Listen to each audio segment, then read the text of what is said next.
स्वागत है आज के एक नए वीडियो में, जहां पर आपको महत्वपूर्ण समाचार पत्रों के प्रमुख अंश जो कि बिहार प्रतियोगी परीक्षाओं के लिए बहुत महत्वपूर्ण होता है, उसको प्रदान किया जाता है। दोस्तों, यहाँ पर हर एग्जाम से संबंधित करंट अफेयर्स महत्वपूर्ण होता है जो प्रदान किया जाता है। आइए चलते हैं वीडियो पर। सरकार स्वदेशी तकनीक से बनाई गई वंदे भारत ट्रेन की तर्ज पर वंदे मेट्रो चलाने की तैयारी में है। प्रारंभ बड़े शहरों से किया जाएगा, जो आसपास के लगभग 50 to 60 किलोमीटर की दूरी को जोड़ेगा। बाद में मध्यम श्रेणी के शहरों के बीच आवागमन को सुगम बनाने की भी पहल होगी। इससे उन यात्रियों को आसानी होगी जो एक शहर या आसपास के गांव कस्बों में रहकर दूसरे शहर में काम, व्यापार और नौकरी के लिए प्रतिदिन आते जाते हैं। किराया बहुत कम रखा जाएगा। चेन्नई स्थित इंटीग्रल कोच फैक्ट्री को डिजाइन का निर्देश दिया है। 1 फरवरी को बजट पेश होने के दूसरे दिन से संसद में अवरोध शुरू हो गया है। द 2 फरवरी 2023 को विपक्ष ने अदानी समूह पर हिंडनबर्ग की रिपोर्ट को लेकर दोनों सदनों में हंगामा किया और जांच की मांग की। लोकसभा अध्यक्ष ओम बिरला की ओर से प्रश्नकाल चलाने का आग्रह करने के बावजूद विपक्ष का शोर जारी रहा और कार्यवाही स्थगित करनी पड़ी। विपक्षी दल सुप्रीम कोर्ट की निगरानी में या संयुक्त संसदीय समिति जेपीसी से अदानी मामले की जांच कराने की मांग पर अड़े हुए थे।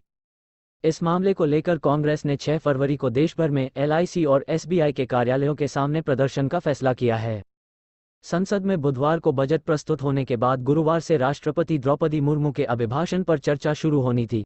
सुबह 11 बजे जैसे ही दोनों सदनों में कार्यवाही शुरू हुई, विपक्षी दलों के सदस्यों ने कार्यवाही स्थगित कर हिंडनबर्ग की रिपोर्ट पर चर्चा कराने की मांग की।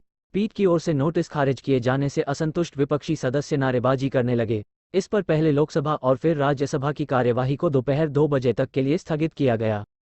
बिहार का बजट सत्र द 27 फरवरी से प्रारंभ होगा और 5 अप्रैल तक चलेगा। इस दौरान कुल 22 बैठकें होंगी। राज्यपाल फागू चौहान पहले दिन दोनों सदनों को संयुक्त रूप से संबोधित करेंगे। सदन के पहले ही दिन सरकार वर्ष 2021-22 का आर्थिक सर्वेक्षण पेश करेगी, जबकि द 28 फरवरी को बिहार सरकार वर्ष 2023-24 का बजट पेश करेगी। विधानमंडल सत्र के दूसरे दिन द 28 फरवरी को सदन में राज्यपाल के अभिभाषण पर धन्यवाद प्रस्ताव और सामान्य वाद विवाद होगा। 1 मार्च को राज्यपाल के अभिभाषण के धन्यवाद प्रस्ताव पर वाद विवाद एवं सरकार का उत्तर होगा। 2 मार्च को सरकार वर्ष 2022-23 का तृतीय अनुपूरक सदन में पेश करेगी। इस वित्त दिन सदन के सदस्य सरकार के बजट पर चर्चा करेंगे। ये कार्य 3 मार्च को भी रहेगा। 4 और 5 मार्च को बैठक नहीं होगी। यूपीएससी सिविल सेवा परीक्षा प्रारंभिक परीक्षा 2023 और भारतीय वन सेवा प्रारंभिक परीक्षा 2023 के आवेदन व आयोजन को लेकर अधिसूचना जारी की है। इसके लिए द 21 फरवरी तक ऑनलाइन आवेदन स्वीकार किए जाएंगे। परीक्षा द 28 मई प्रमुख शहरों में आयोजित की जाएगी। वन टाइम रजिस्ट्रेशन OTR के लिए आयोग की वेबसाइट www.upsconline.nic.in पर लिंक उपलब्ध करा दिया गया है। OTR में किसी तरह की त्रुटि होने पर 22 से द 28 फरवरी के बीच संशोधन करा सकते हैं। सिविल सेवा के लिए 1105 पदों तथा भारतीय वन सेवा के 150 पदों के लिए परीक्षा आयोजित की जाएगी। बिहार खादी की ब्रांड एम्बेसडर मैथिली ठाकुर है। उन्होंने बिहार राज्य खादी ग्रामोद्योग बोर्ड द्वारा चलाई जा रही ग्राहक लाभ योजना के विजेताओं को पुरस्कृत किया। मैथिली ने बताया कि खादी के वस्त्र तथा मधुबनी पेंटिंग वाली साड़ियां उन्हें और उनकी मां को बहुत पसंद है। मौके पर बिहार राज्य खादी ग्रामोद्योग बोर्ड माल के प्रबंधक रमेश कुमार सहित अन्य लोग मौजूद रहे। वीडियो में आगे बढ़ने से पहले आपसे आग्रह है कि यदि आपने चैनल को लाइक, सब्सक्राइब तथा शेयर नहीं किया है तो सबसे पहले सब्सक्राइब कर लें और वीडियो को लाइक करें तथा शेयर भी जरूर करें। धन्यवाद। राज्य के एकमात्र छात्र प्रणव सुमन का राष्ट्रीय बाल विज्ञान कांग्रेस में चयन हुआ है। उन्होंने धान के बीज उगाने के लिए पिट बनाने पर प्रोजेक्ट तैयार किया है। नई तकनीक से तैयार की गई पिट देश भर के किसानों के लिए वरदान साबित हो सकती है। इससे कृषि लागत में भारी कमी आएगी, वहीं बीज की बर्बादी बहुत कम हो जाएगी, पौधे भी बेहतर होंगे। प्रणव राजधानी के SVM रेसिडेंशियल स्कूल का 9वीं का छात्र है। बाल विज्ञान कांग्रेस ने देश भर के कुल 16 बाल विज्ञानियों का चयन किया है। प्रणव ने इसके पहले 3 प्रतियोगिताओं स्कूल, प्रमंडल, राज्य स्तर की प्रतियोगिताओं में है सफलता प्राप्त करने के बाद राष्ट्रीय स्तर पर चयन हुआ है। भारतीय डाक विभाग सुकन्या समृद्धि योजना के तहत घर घर जाकर खाता खोलेगा। इसके लिए विशेष अभियान 9 और द 10 फरवरी को चलाया जाएगा। डाक विभाग के सभी कर्मियों को इस अभियान में शामिल किया जाएगा। ग्रामीण क्षेत्र में डाक सहायक के अलावा डाकघर के अन्य कर्मियों को पंचायतवार जिम्मेदारी दी जाएगी। इस अभियान के तहत डोर स्टेप पर 0 से 10 वर्ष तक के बेटियों के नाम खाता खोला जाएगा। डाक विभाग के अधिकारी राघदेव प्रसाद ने बताया कि देश भर में ये अभियान चलाया जा रहा है। इसमें हर जिले में 2 दिनों 5,000 खाता खोलने का लक्ष्य दिया गया है। पटना के मगध महिला कॉलेज में 8 दिवसीय south Asia women film festival का सीता के बदलते रूप फिल्म से शुभारंभ हुआ। उद्घाटन कला संस्कृति एवं युवा विभाग के मंत्री जितेंद्र कुमार राय ने किया। उन्होंने कहा कि राज्य में बाल और महिला फिल्मोत्सव का आयोजन किया जा रहा है। सरकार की कोशिश बिहार की कलाओं को अवसर देने की है। ऐसे आयोजन महत्वपूर्ण और सराहनीय है। बिहार में जलवायु परिवर्तन के कारण मोटे अनाज की खेती को अवसर देगा। चौथे कृषि रोड मैप के ड्राफ्ट में मोटे अनाज को प्रोत्साहित करने का प्लान है। प्लान को अंतिम रूप देने से पहले 21 फरवरी को कृषि विभाग राजधानी में किसान समागम का आयोजन करेगा। इस मौके पर मोटे अनाज ज्वार, बाजरा, जौ, कोदो, सांवा, मड़ा सहित अन्य पोषक अनाजों की खेती के लिए प्रोत्साहन पर बड़ा निर्णय लिया जाएगा। कृषि रोडमैप अप्रैल से प्रदेश में प्रभावी होगा। बिहार में मोटे अनाज की संभावना वैसे क्षेत्र में अधिक है जहां कम वर्षा होती है। पायलट प्रोजेक्ट के तहत भोजपुर जिले में ज्वार और बाजरे की खेती की जा रही है। गया, रोहतास, कैमूर और जहानाबाद जिले के पहाड़ी क्षेत्र का वातावरण मोटे अनाज के लिए अनुकूल बताया जाता है। वैसे उत्तर बिहार में समस्तीपुर, सीतामढ़ी और वैशाली के कुछ इलाकों में मडुआ की खेती हो रही है। हालांकि राष्ट्रीय स्तर पर भरपूर पोषण वाले मोटे अनाजों के उत्पादक इंडेक्स में बिहार शून्य है। केंद्रीय बजट में अंतर्राष्ट्रीय पोषक अनाज वर्ष को प्रोत्साहित करने का प्राविधान किया गया है। बिहार के चौथे कृषि रोड मैप में इसे शामिल किया गया है। वन नेशन, वन अकाउंटिंग के तहत institute of chartered accountant of India (ICAI) देश भर में और स्नातक में कॉमर्स की पढ़ाई को एक समान बनाने की तैयारी के लिए जुटा है। इसके तहत जहां NCERT के लिए कॉमर्स व अकाउंटिंग का पाठ्यक्रम सौंपा जा चुका है, वहीं कुलपतियों के साथ हुई बैठक में उन्हें भी स्नातक में कॉमर्स का पूरा सिलेबस सौंप दिया गया है। ICAI का मानना है कि प्रधानमंत्री नरेंद्र मोदी ने देश की अर्थव्यवस्था को जिस शिखर तक ले जाने की योजना बनाई है, उसमें देश में कॉमर्स और अकाउंटिंग की एक जैसी पढ़ाई की जरूरत है। केंद्र सरकार ने कहा कि ब्रिटेन से कोहिनूर हीरा वापस लाने की कोई योजना नहीं है। केंद्रीय संस्कृति मंत्री जी किशन रेड्डी ने एक अन्य प्रश्न के उत्तर में उन्होंने कहा कि केंद्र द्वारा संरक्षित स्थलों के आसपास निर्माण गतिविधियों को प्रभावित करने वाले कानूनी मुद्दों की जांच करने का लिया गया है। ब्रिटेन के पूर्व प्रधानमंत्री बोरिस जॉनसन के छोटे भाई लॉर्ड जो जॉनसन ने अदानी समूह के FPO से जुड़ी ब्रिटेन की निवेश कंपनी अलारा कैपिटल PLC के गैर कार्यकारी निदेशक पद से इस्तीफा दे दिया है। द फाइनेंशियल टाइम्स अखबार ने बताया कि लॉर्ड जॉनसन को पिछले साल जून में लंदन स्थित अलारा कैपिटल PLC के निदेशक के रूप में नियुक्त किया गया था। शालिग्राम शिला तो आ गई, किंतु रामलला की मूर्ति को लेकर अंतिम निर्णय अभी प्रतीक्षित है। 26 जनवरी को नेपाल के म्याग्दी जिला से शालिग्राम शिलाओं के प्रस्थान के साथ यह धारणा निरंतर प्रबल होती गई कि राम जन्मभूमि पर निर्माणाधीन मंदिर के गर्भगृह में स्थापित होने वाले रामलला इसी शिला से निर्मित किए जाएंगे, किंतु ये शिला रामलला की चौखट तक आकर ठिठकती प्रतीत हो रही है। गुरुवार को ये स्पष्ट हुआ कि पहले इस शिला का विशेषज्ञ परीक्षण करेंगे। इस शिला के अलावा रामलला की मूर्ति के लिए महाराष्ट्र, तेलंगाना तथा कर्नाटक तक के श्यामवर्णी पत्थर प्रस्तावित हैं और विशेषज्ञ उनका भी परीक्षण करने के बाद ही निष्कर्ष पर पहुंचेंगे कि रामलला की मूर्ति का निर्माण किस पत्थर से किया जाए। भारत कृषि प्रधान देश है। यहाँ बड़ी आबादी कृषि क्षेत्र पर निर्भर है। नवीनतम आंकड़ों की बात करें तो देश के कुल रोजगार में 42.6% की हिस्सेदारी कृषि क्षेत्र की है। ये बहुत नकारात्मक बात भी नहीं है। हालांकि आंकड़ों की भाषा में बात करें, इसमें एक नकारात्मक तथ्य भी छिपा हुआ है। करीब आधी जनसंख्या को रोजगार देने वाले कृषि क्षेत्र का GDP में योगदान तुलनात्मक रूप से बहुत कम है। G20 देशों में भारत सर्वाधिक कृषि आधारित जनसंख्या वाला देश है, जबकि यहाँ GDP में कृषि क्षेत्र की हिस्सेदारी छठे हिस्से के बराबर है। रोजगार और GDP में हिस्सेदारी के बीच इतना फासला भारत के अतिरिक्त चीन में दिखाई देता है, लेकिन चीन के साथ यह सकारात्मक बात जुड़ी है कि वहाँ कृषि आधारित जनसंख्या भारत की तुलना में करीब आधी है। GDP में उद्योग और सेवा क्षेत्र की हिस्सेदारी बढ़ाना भी भारत के चुनौती है।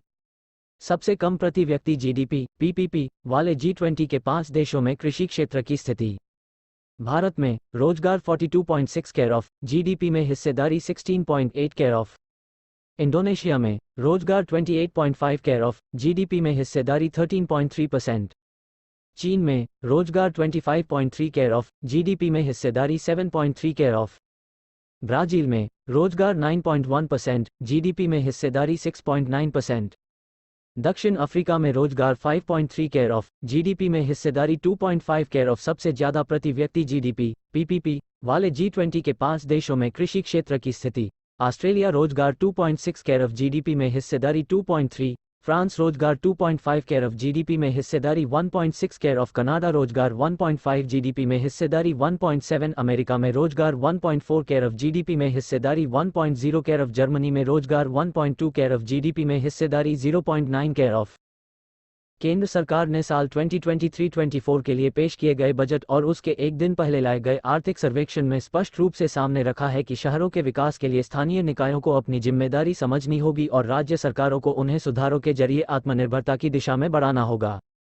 शहरी विकास के लिए केंद्र का अपनी प्रमुख योजनाओं पर पूरा ध्यान है। इसी के तहत स्वच्छता मिशन जैसे कार्यक्रम के लिए बजट आवंटन में 150% 2000 करोड़ से 5000 करोड़ की बढ़ोतरी की गई है। इसी तरह शहरों के पुनरुद्धार से संबंधित अमृत मिशन के लिए बजटीय आवंटन 7300 करोड़ रुपये से बढ़ाकर 8000 करोड़ रुपये कर दिया गया है।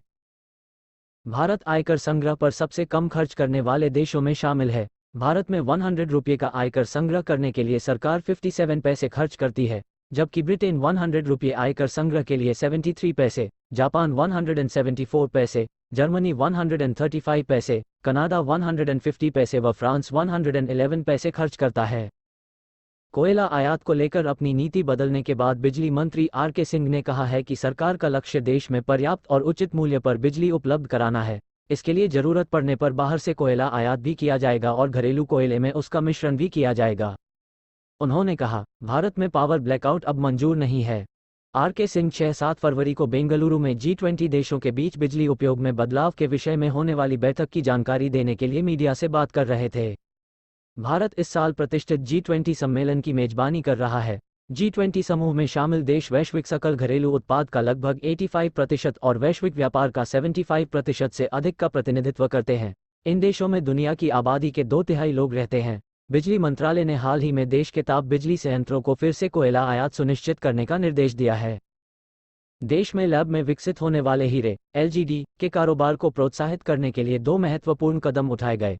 वाणिज्य व उद्योग मंत्रालय की मांग पर LGD से जुड़े रिसर्च के लिए 242 करोड़ रुपये की मंजूरी दी गई, जिससे LGD को और बेहतर तरीके से कम लागत में विकसित करने की तकनीक विकसित की जाएगी। ये काम IIT मद्रास को सौंपा गया है। LGD की अंतर्राष्ट्रीय मांग लगातार बढ़ती जा रही है और आने वाले समय में इस सेक्टर में निर्यात की बड़ी संभावना है। बजट में LGD सीड के आयात शुल्क को 5% से घटाकर 0 कर दिया गया। वाणिज्य मंत्रालय ने LGD का HS कोड जारी करने की मांग की थी और बजट में इसे भी स्वीकार कर लिया गया। LGD को विकसित करने में काफ़ी लागत आती है, इसलिए सरकार इसकी लागत को कम करने पर रिसर्च कराना चाहती है। हीरे के कारोबार में श्रमिकों की काफ़ी आवश्यकता होती है, इसलिए LGD का निर्यात होने से रोजगार भी निकलेंगे। वाणिज्य मंत्रालय के अनुसार चांदी और प्लेटिनम जैसे बहुमूल्य धातु के आयात पर शुल्क बढ़ाने से इस सेक्टर में घरेलू उत्पादन को प्रोत्साहन मिलेगा। इमिटेशन ज्वेलरी पर आयात शुल्क 25 केयर ऑफ कर दिया गया है। उधर मछली के भोजन पर आयात शुल्क 15 से घटाकर 5 केयर ऑफ कर दिया गया है तथा कंपाउंड रबर पर आयात शुल्क 10 से 25 केयर ऑफ प्रतिशत कर दिया गया है। भारत साल 2023-24 के सड़क परिवहन और राजमार्ग मंत्रालय के बजट में लगभग 35% की बढ़ोतरी ने सड़कों के नेटवर्क में तेज विस्तार का सिलसिला जारी रहने की उम्मीद जगाई है, लेकिन सड़क सुरक्षा के मोर्चे पर आवंटन में इस साल कमी की गई है। सड़क सुरक्षा परिवहन मंत्रालय का फोकस वाला विषय रहा है। हर साल विश्व में सबसे अधिक मार्ग दुर्घटनाएं और इनमें लोगों की जान जाने की घटनाएं भारत में होने के कारण सड़क सुरक्षा को लंबे समय से प्राथमिकता दी जा रही है। बजट में सड़क परिवहन तथा सुरक्षा के मद में 330 करोड़ रुपये आवंटित किए गए हैं। यह मौजूदा वित्तीय वर्ष के आवंटन 356 करोड़ से भी कम है। इस साल संशोधित अनुमान में ये राशि 273 करोड़ रुपये ही रही थी। भारत सरकार के राजस्व सचिव संजय मल्होत्रा ने कहा कि बजट में 3 पहलुओं का विशेष ध्यान रखा गया। सबसे पहला, लोगों को लाभ पहुंचाने व उनकी भलाई के लिए विकास जारी रहना चाहिए। विकास के साथ राजकोषीय घाटे को ध्यान में रखा गया और अंत में ये कि समाज के सभी वर्गों को इसका लाभ मिले। उन्होंने कहा कि टैक्स में बदलाव का उद्देश्य इसका सरलीकरण और आपस में भरोसेमंद रिश्ते को कायम करना है। औद्योगिक संगठन फिक्की के एक कार्यक्रम में राजस्व सचिव ने कहा कि इस बजट में समाज के सभी वर्गों के लिए कुछ न कुछ है। उन्होंने कहा कि सरकार ने ये कोशिश की कि विकास का लाभ सभी तक किसी न किसी रूप में पहुंचे। उन्होंने कहा कि यह बजट देश के सतत विकास को लेकर है। अरविंद पानगड़िया ने भरोसा जताया है कि देश 2027-28 तक दुनिया की तीसरी सबसे बड़ी अर्थव्यवस्था बन जाएगा। उन्होंने कहा कि भारत तेज विकास दर के मार्ग पर लौटने तैयार है। नीति आयोग के पूर्व उपाध्यक्ष एवं कोलंबिया विश्वविद्यालय में प्रोफेसर पानगड़िया ने एक बातचीत में कहा कि मौजूदा समय में भारत विश्व की 5वीं सबसे बड़ी अर्थव्यवस्था है। उन्होंने कहा, बस और 5 साल की बात है, 2023 तो चल ही रहा है। 2027-28 तक भारत तीसरी सबसे बड़ी अर्थव्यवस्था होगा। वित्त मंत्री निर्मला सीतारमण ने बुधवार को संसद में आम बजट पेश किया, जिसमें कहा गया है कि 2023-24 में भारत के सकल घरेलू उत्पाद की वृद्धि 6.5% रहेगी। सीबीडीटी के चेयरमैन नितिन गुप्ता ने कहा है कि भरने की नई आयकर व्यवस्था को बजट में और भी आकर्षक गया है और कर दर में की गई कटौती से इसका लाभ ज्यादातर करदाताओं को मिल सकेगा। उन्होंने कहा कि नई कर व्यवस्था में नए स्लैब और दरों की घोषणा करने के पीछे सरकार का उद्देश्य रियायतों को धीरे धीरे खत्म करने की लंबे समय से की जा रही मांग को पूरा करना है। सीबीडीटी प्रमुख ने कहा, करदाताओं के लिए यह नई व्यवस्था 2 साल पहले 2020-21 के बजट में शुरू की गई थी, लेकिन शायद इसका लाभ लोगों तक नहीं पहुंच रहा था। अब सरकार ने स्लैब की संख्या और दरों में फिर से बदलाव किया है, जिससे हर करदाता को इसका लाभ स्पष्ट मिलेगा। भाग करीब तिहाई है और जीडीपी में योगदान करीब आधा है। वहीं जीडीपी में उद्योगों की हिस्सेदारी करीब चौथाई है। दूसरी ओर अपने पड़ोसी देश चीन की बात करें तो वहां जीडीपी में सबसे बड़ी हिस्सेदारी उद्योगों की है। ये सत्य है कि भारत विकास के मामले में किसी भी अन्य देश की नकल नहीं कर सकता है, लेकिन विशेषज्ञ मानते हैं कि औद्योगिक क्षेत्र की हिस्सेदारी जीडीपी बढ़ाना समय की आवश्यकता है। भारत को मात्र सेवा क्षेत्र पर निर्भर नहीं रहना होगा। एक तरफ हमें रोजगार में हिस्सेदारी की तुलना में कृषि क्षेत्र का योगदान बढ़ाना है, तो दूसरी ओर उद्योगों की हिस्सेदारी बढ़ाने के लिए पुरजोर प्रयास करने की आवश्यकता है। बजट में इंफ्रा परियोजनाओं पर सरकार ने जिस तरह से खर्च बढ़ाने का ऐलान किया है, वह दिखाता है कि नीति नियंता इस आवश्यकता को समझ भी रहे हैं और इस दिशा में लगातार प्रयास भी किए जा रहे हैं। केंद्रीय सहकारिता मंत्री अमित शाह ने पैक्सों के प्रमुख को कॉमन सर्विस सेंटर के संचालन की जिम्मेदारी सौंप दी। इससे देश की ग्रामीण आबादी को सीधे लाभ मिलेगा और स्थानीय युवाओं को रोजगार प्राप्त होगा। स्थानीय स्तर पर स्थापित होने वाले इन सेंटरों से गांव के लोगों को सीधा ताल्लुक होता है। इसके लिए सहकारिता मंत्रालय और इलेक्ट्रॉनिक और सूचना प्रौद्योगिकी (आईटी) मंत्रालय के साथ नाबार्ड और सीएससीई गवर्नेंस सर्विसेज इंडिया लिमिटेड के बीच समझौता किया गया। इस मौके पर सहकारिता मंत्री अमित शाह के साथ आईटी मंत्री अश्विनी वैष्णव भी उपस्थित थे। केरल का पत्रकार सिद्दीक कप्पन जेल से रिहा हो गया। पिछले साल 23 दिसंबर को हाई कोर्ट ने मनी लॉन्ड्रिंग के मामले में निरुद्ध कप्पन की जमानत याचिका मंजूर की थी। इसके बाद ईडी की विशेष अदालत ने उसे 1 लाख रुपये की 2 जमानत व इतनी ही धनराशि का निजी मुचलका दाखिल करने पर रिहा करने का आदेश दिया था। पड़ोसी देश पाकिस्तान के पूर्व गृह मंत्री शेख राशिद अहमद को गिरफ्तार कर लिया गया। उन्होंने पूर्व राष्ट्रपति आसिफ अली जरदारी पर पूर्व प्रधानमंत्री इमरान खान की हत्या की साजिश रचने का आरोप लगाया था। वह इमरान की पार्टी पाकिस्तान की सहयोगी आवामी मुस्लिम लीग के प्रमुख हैं। राशिद इमरान सरकार में गृह मंत्री थे। गिरफ्तारी से हफ्ते भर पहले पीटीआई के वरिष्ठ नेता फवाद चौधरी को गिरफ्तार किया गया। उन चुनाव आयोग के सदस्यों को धमकी देने का आरोप है।